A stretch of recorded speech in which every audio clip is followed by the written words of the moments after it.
Alhamdulillahi rabbil alamin. Allahumma salli ala sayyidina Muhammad wa ala ali sayyidina Muhammad. Ewe Mwenyezi Mungu, wewe ndiye unayetoa bila hesabu. Tunakuomba uwafungulie milango ya riziki wale ambao njia zao zimeziba. Wape kazi zenye baraka wasio na ajira, na uongeze kheri katika biashara za walio na mitaji midogo. Ututosheleze kwa halali yako na utuepushe na haramu.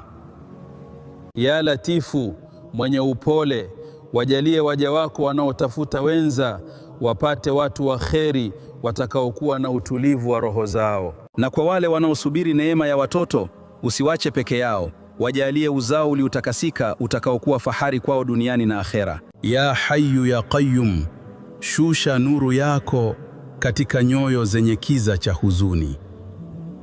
Waondolee upweke wale wanaohisi kutengwa, na uwape furaha ya kudumu wale ambao maisha yamewapa majeraha.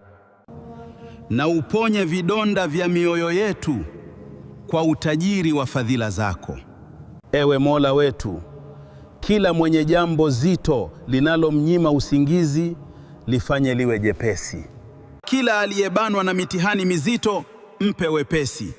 Geuza shida kuwa faraja na dhiki kuwa wasaa.